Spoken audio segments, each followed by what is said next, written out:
A Bíblia diz no livro de Isaías, no capítulo 45, nos versículos de 1 a 25. Assim diz o Senhor ao seu ungido, a Ciro, a quem tomo pela mão direita, para submeter as nações diante dele, para desarmar os reis, e para abrir diante dele os portões que não se fecharão. Eu irei adiante de você, endireitarei os caminhos tortuosos, quebrarei os portões de bronze e despedaçarei as trancas de ferro. Bom, quem é Ciro? Assim diz o Senhor ao seu ungido, a Ciro. Ciro é o libertador.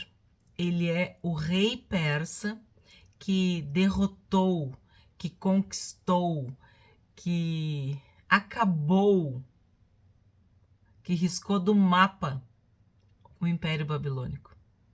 Lembra que eu falei para vocês que o Império chega num nível, num ponto em que ele desmanda, tá acima de tudo e de todos. Tipo, o teto chegou no céu, chegou no topo, no ápice. O que acontece quando tu chega no alto, no máximo? Tu só tem que cair, tu só tem que descer. E é inacreditável, mas Ciro riscou a Babilônia do mapa. Acabou com o Império Babilônico. E isso, só isso já seria, vamos dizer, incrível. Mas o que ele fez? Ele permitiu que os judeus, agora vem outra explicação.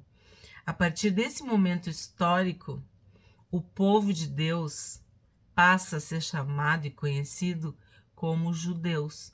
Porque quem está acompanhando desde o início esse estudo sabe que Israel é o nome do povo de Deus, mas as tribos do norte que seguiram Jeroboão, que era Israel, já estavam totalmente, assim, perdidos, diluídos, desmanchados, misturados, o casamento misto, a idolatria, não havia mais essas tribos. Quem havia permanecido era o trono de Davi, era a casa de Davi, era Jerusalém e Judá. Então, quando Ciro, o rei persa, permite que aquele povo lá de Jerusalém, de Judá, retorne para sua terra, retorne para reconstruir os muros de Jerusalém, eles já são identificados como judeus. Então, os moradores de Judá. Antes, o que era? Eram os israelitas, eram os hebreus, porque hebreus vem da raiz de Abraão. Então, as pessoas perguntam isso, né? Por que chama hebreu? Por que vira israelita? E atualmente se fala israelense por causa do Estado de Israel. Então, tudo isso são nomes, né? Adjetivos pátrios que indicam um tempo da história. E esse tempo agora aqui, graças a Ciro, começam os judeus, que são os cidadãos, os habitantes, os moradores de Judá, certo?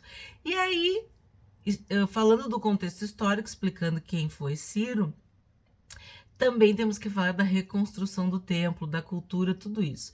Porque, vamos dizer assim, a política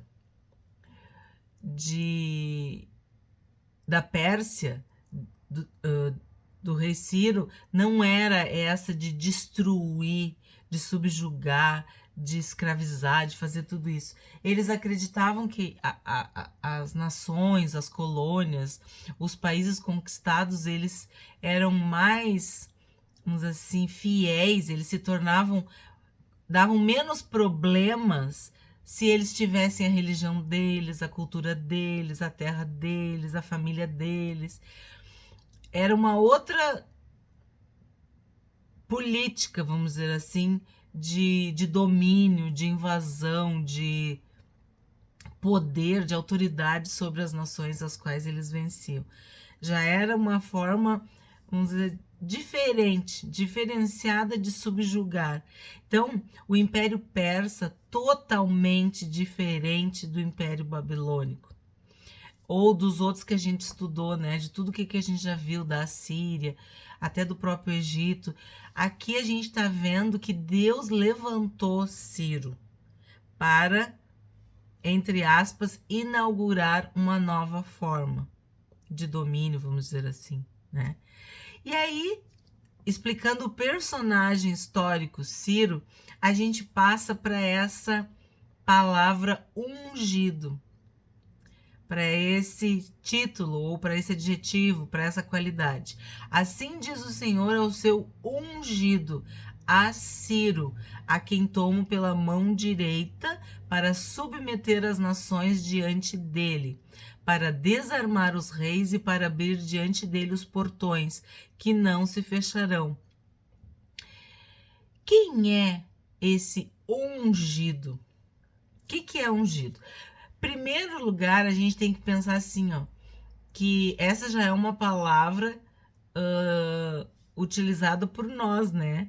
Pelos cristãos, pelo povo de Deus, porque Deus ungia. Quando Deus escolhia, separava, ele ungia. E isso era literal, era derramado o óleo, o azeite da unção sobre a cabeça, como aconteceu com Davi, quando Samuel foi à casa de Jessé para ungir um dos filhos de Jessé. E aí tem toda aquela história que eu já contei várias vezes, tem vídeo no canal, que Deus diz não é esse, não é esse, não é esse, e aí Samuel pergunta para Jessé, bah, mas acabaram teus filhos? O bah é por minha conta. E aí Jessé diz, não, tem um lá, tá lá na rua, cuidando das ovelhas, no rebanho lá, tá? Pois bem, nós não vamos nos sentar enquanto esse teu filho não chegar. E era Davi, o rei, e foi o ungido.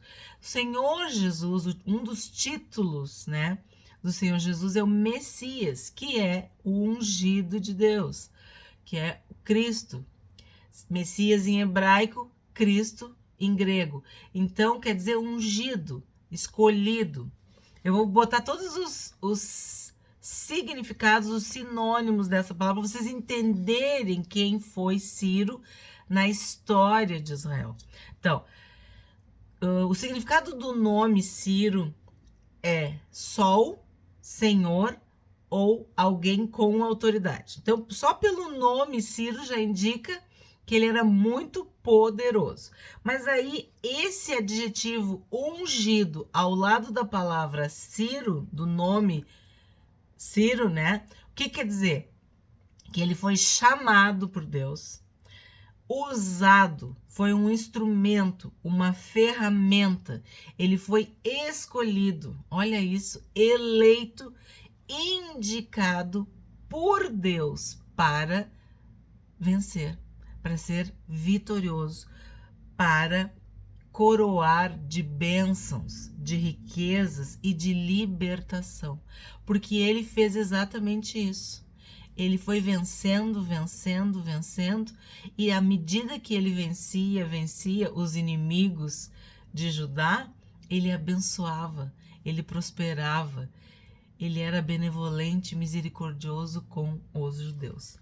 E aí o próprio Deus fala com Ciro nesse capítulo, porque Ciro se tornou o libertador de Israel. Ele se tornou o instrumento nas mãos de Deus, a ferramenta nas mãos de Deus, o Império Persa, a Pérsia. Então Deus levantou Ciro para fazer bem para Judá. Vamos para o 3.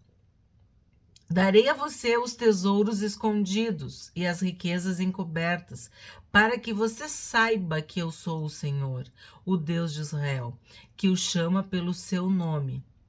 Por amor, do meu servo Jacó e de Israel, meu escolhido, eu o chamei pelo seu nome e lhe dei um título de honra, mesmo que você não me conheça. Então, o que fica bem claro aqui? Que Ciro, por ser persa, ele não conhecia o Deus de Israel, o Deus vivo, o Deus verdadeiro, o único Deus. Porque só Israel, só Judá, só o povo de Deus que era monoteísta. Isso é muito importante de ser falado. E eu sempre falo, as outras nações, elas eram pagãs, elas eram idólatras. O que quer dizer isso? Politeístas, acreditavam em vários deuses.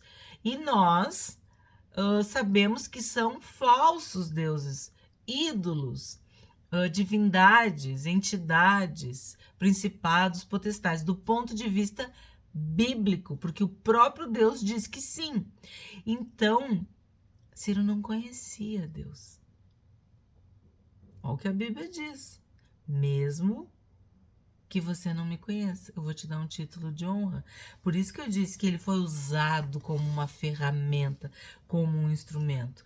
Deus usa Ciro por amor a Israel, mesmo sem ele saber, entender, compreender ou conhecer o Deus de Israel, o Deus de Judá, o Deus vivo, o Deus verdadeiro. Então isso enche o nosso coração de esperança, que Deus pode usar quem Ele quiser, levantar quem Ele quiser, no mundo inteiro, para abençoar os seus filhos e as suas filhas. Eu, Senhor, eu sou o Senhor e não há outro. Além de mim não há Deus. Eu o cingirei mesmo que você não me conheça. Então, ó, de novo, Deus, através de Isaías, fala que Ciro não o conhecia, né? E fala esse verbo que é muito importante para nós. Cingirei. Não sei como é que tá aí na tua Bíblia, o que tá escrito aí. Mas é o próprio Deus que tá dizendo que vai cingir Ciro. E o que vem a ser isso? Que Deus vai cercar. Deus vai rodear. Deus vai estar na volta ou em volta de Ciro, vai envolver. E aí a gente pode ir mais longe, abraçar, mais longe ainda, prender, cativar, conquistar Ciro. Porque Deus tem como fazer isso. Porque é o Espírito Santo que nos convence do pecado, da justiça e do juízo. E foi exatamente isso que aconteceu. Deus prendeu, vamos dizer assim, atraiu Ciro, que é o que ele diz, ó, isso é o eu o cingirei, o Senhor faria, fez, né, isso. 6. Para que Deus ia fazer isso? Por que Deus ia cingir Ciro, rodear, atrair Ciro? Para que se saiba, desde o nascente do sol até o poente, que além de mim não há outro. Eu sou o Senhor e não há outro. Eu formo a luz e crio as trevas. Promovo a paz e crio os conflitos. Eu, o Senhor, faço todas estas coisas. Que os céus gotejem lá do alto e as nuvens chovam justiça. Que a terra se abra e produza a salvação, e juntamente com ela brote a justiça. Eu, o Senhor, as criei. É interessante que se vocês estão aí com a caneta, com o salentador, com o lapisinho, ou estão no celular, vocês podem ver quantas vezes tem eu sou, eu, o Senhor, eu. É Deus falando que foi Ele que fez. Através de Ciro, mas foi ele que fez. É Deus que controla, é Deus que dirige o rumo da história da humanidade como um todo e a nossa história, as nossas vidas, seja de uma pessoa, de uma família, de uma cidade, de um povo, de uma nação, de um estado. Deus dirige, Deus controla, Deus conduz. É Deus que é o Todo-Poderoso. Ele é o soberano. Ele tem tudo e todos controlados, sob controle. E é isso que ele fala nesse capítulo. Vamos para o 9. Ai daquele que discute com seu Criador, sendo um simples caco entre outros cacos de barro. Será que o barro pergunta ao oleiro: o que você está fazendo? Ou diz: este seu vaso não tem alça? É tipo assim, ó, a obra tá questionando o Criador, né? A criatura tá questionando o Criador. O objeto tá questionando o oleiro, né? Ai daquele que diz ao seu pai: por que você gerou? E a sua mãe: por que você deu à luz? Assim diz o Senhor, o Santo de Israel, que formou o seu povo. Por acaso vocês querem saber as coisas futuras? Querem dar ordens a respeito de meus filhos e a respeito das obras das minhas mãos? Eu fiz a terra e criei nela o ser humano. As minhas mãos estenderam os céus e a todos os seus exércitos dei as minhas ordens. Então, Deus, além de ser o Criador, de ser o soberano, o Todo-Poderoso, o que ele faz? Ele demonstra, ele expressa a sua capacidade de criar coisas inacreditáveis, que nos deixam de queixo caído, o sobrenatural de Deus.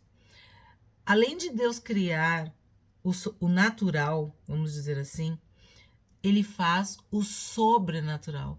Ele faz aquilo que o ser humano não entende, não compreende, como levantar um homem estrangeiro que sequer o conhecia para fazer o bem. E olha que quando a gente leu ali, eu formo a luz e crio as trevas, eu promovo a paz e crio os conflitos. É como se fosse um grande jogo de xadrez, que Deus controla todas as peças e as jogadas, vamos dizer assim. Deus sabe como agir e quando agir. Se ele diz para nós que nós somos feitos à sua imagem e semelhança, e nós sabemos controlar muitas coisas, conduzir muitas coisas, criar muitas coisas, dirigir muitas coisas. Imagina Deus que nos criou. Se vai ser um império, se vai ser um rei, se vai ser a natureza, que a gente tem falado muito sobre isso, não importa. Para Deus é tudo igual. Luz e trevas, para ele é a mesma coisa, porque ele tem poder sobre tudo e todos. E quando tu chega diante de Deus com essa fé, crendo, confiando, acreditando nisso, tu pode orar, tu pode pedir a intervenção de Deus. Como o povo fez, pedindo um salvador, pedindo um libertador. Então, a gente vê que Ciro foi esta pessoa. 13.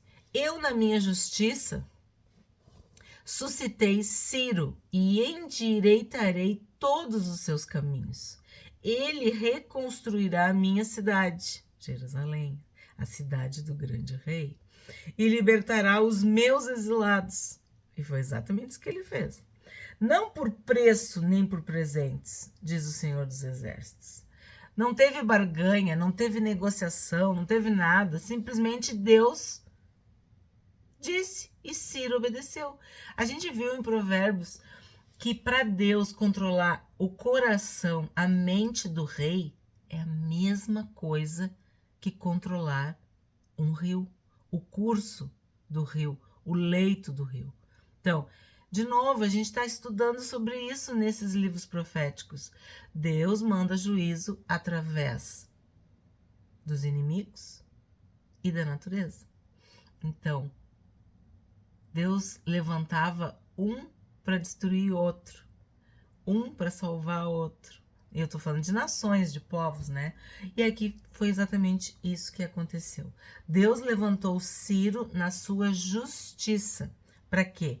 Para endireitar, reconstruir, libertar, prosperar, enriquecer. Mas de outro lado, para escravizar, subjugar, destruir, derrotar. Entendem o que eu tô falando?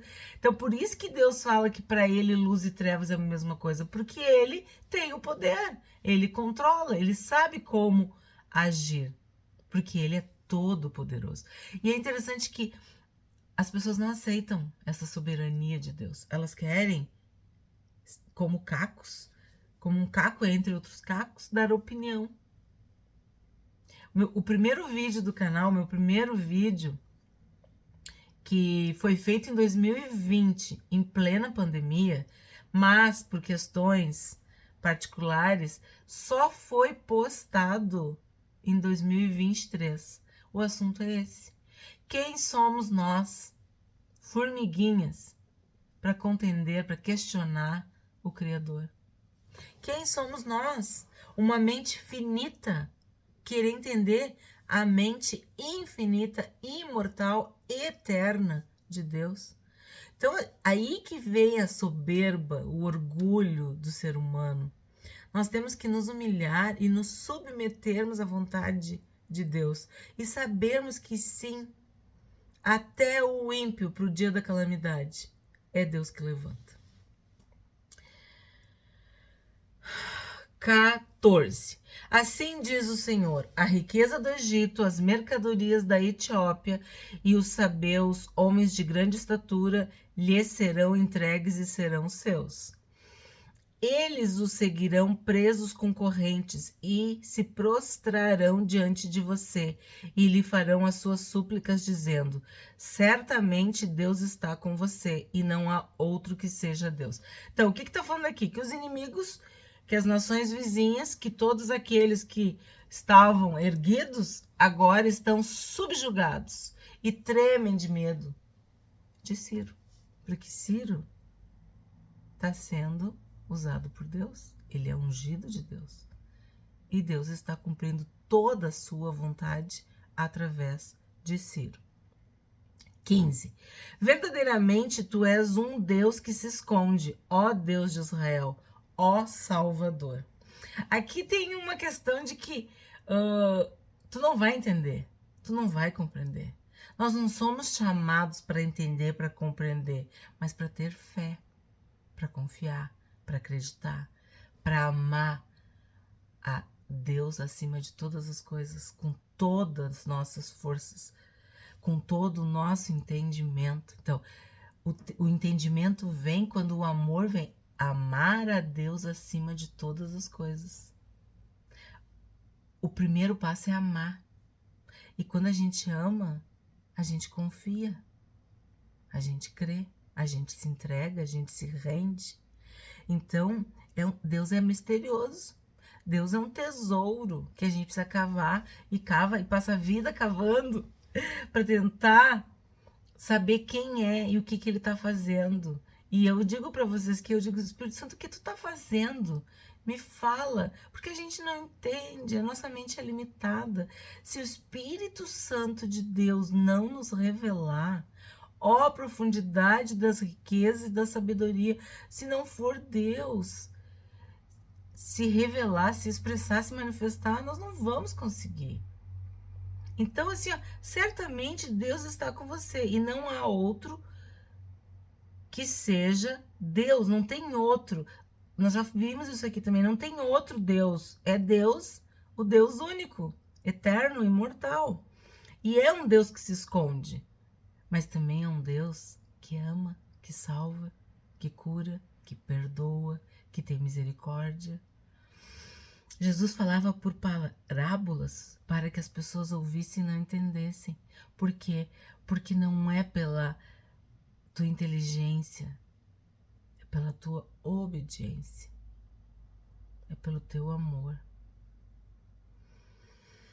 Aí vem no 16. Ficarão envergonhados e serão humilhados todos os que fabricam ídolos.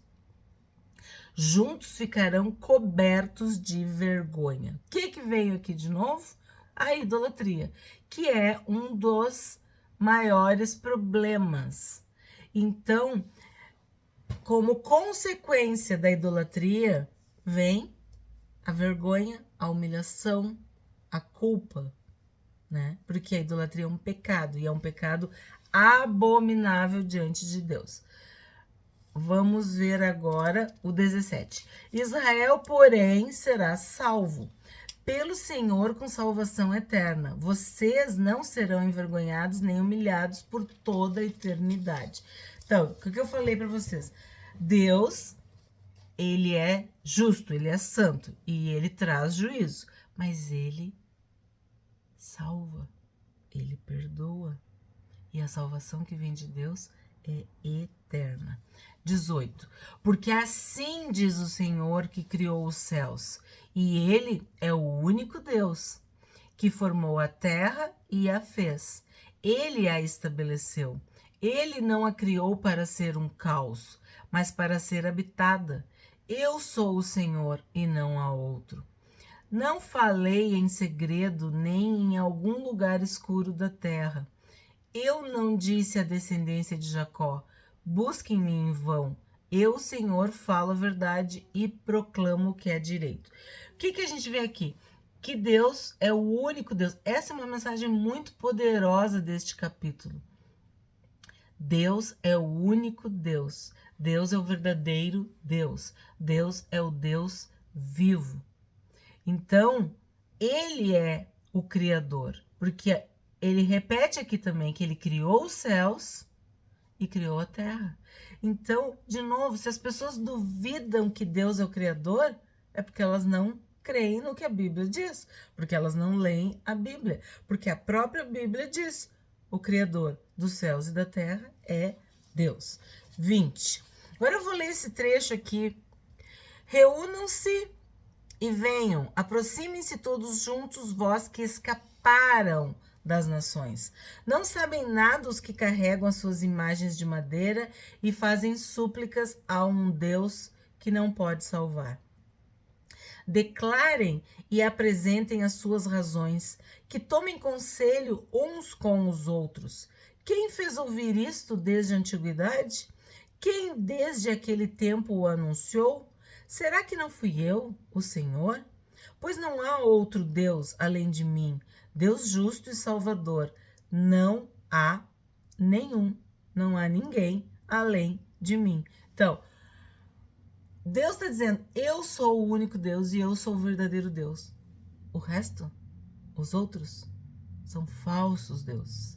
Não há outro, só há um Deus, o Deus criador dos céus e da terra. E é por esse Deus que nós podemos ser salvos. Os outros deuses, os falsos deuses, não salvam, não livram, não libertam, não protegem, porque não são nada. 22. Voltem-se para mim e sejam salvos, vocês, todos os confins da terra, porque eu sou Deus e não há outro. O que a gente está fazendo aqui no YouTube? Pregando a palavra de Deus, falando isso, de que há um Deus, um único Deus, não há outro, porque a Bíblia diz que é assim. E as grandes, vamos dizer assim, religiões do mundo, as maiores são as monoteístas. E esse é um princípio. Já se viu isso, que as sociedades, as nações, os povos que acreditam em vários deuses, elas não prosperam, elas não têm vitória. Por quê? Porque aqueles deuses são falsos. Será que não fui eu, o Senhor? Deus pergunta. Não fui eu, não sou eu. Ele está perguntando, e no início ele diz, venham, se reúnam, na outra tradução, pleiteiam, julguem, Vamos botar os pingos nos is. É o próprio Deus que está desafiando se esses outros deuses, imagens, ídolos podem salvar. 23. Por mim mesmo tenho jurado, da minha boca saiu o que é justo, e a minha palavra não tornará atrás. Diante de mim se dobrará todo o joelho e jurará toda a língua. Olha que interessante, né? Esse versículo também já tem vídeos no canal sobre ele. E aqui em Isaías, vamos dizer assim, é o original, né? Porque a palavra de Deus não volta vazia. Por isso que a gente está aqui estudando diariamente o que a palavra de Deus nos diz. E todo joelho se dobrará e toda língua confessará. Haverá o tempo em que as pessoas vão reconhecer de que só existe um Deus verdadeiro. 24. De mim se dirá, tão somente no Senhor há justiça e força. Até ele virão e serão envergonhados todos os que se irritarem contra ele. Mas no Senhor será justificada toda a descendência de Israel, e nele se gloriará.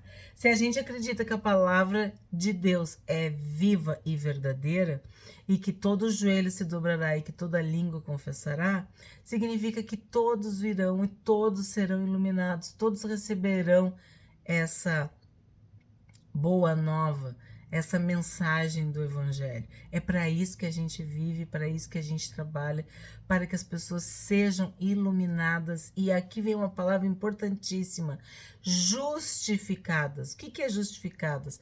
Tornadas justas. É o processo de justificação em que nós nos tornamos salvos, santos, santificados, sem culpa, sem condenação, sem pecado, perdoados, lavados pelo sangue do Senhor Jesus. E essa justificação é o quê? É a justiça de Deus através de Cristo. Nós recebemos essa justificação através do sacrifício de Jesus na cruz. E isso nos fortalece. Isso aumenta a nossa fé. Isso nos dá paz. Isso é a graça de Deus sobre as nossas vidas. O que a gente aprende hoje com este capítulo interessantíssimo que fala sobre Ciro? Assim diz o Senhor: eu irei adiante de ti, endireitarei os caminhos tortuosos, quebrarei as portas de bronze e despedaçarei as trancas de ferro. Te darei os tesouros escondidos e as nações e os povos. Deus estava dizendo para Ciro que ele iria vencer. E essa palavra nós podemos receber, de que nós também seremos vencedores. Olhai para mim e sereis salvos. Só em mim, o Senhor, o único Deus, há justiça e força, a salvação, a justificação, a libertação, a santificação. Todo este processo, tudo o que aconteceu com Israel, com Judá, através de Ciro, mostra que Deus dirige o rumo da história da humanidade e das nossas vidas.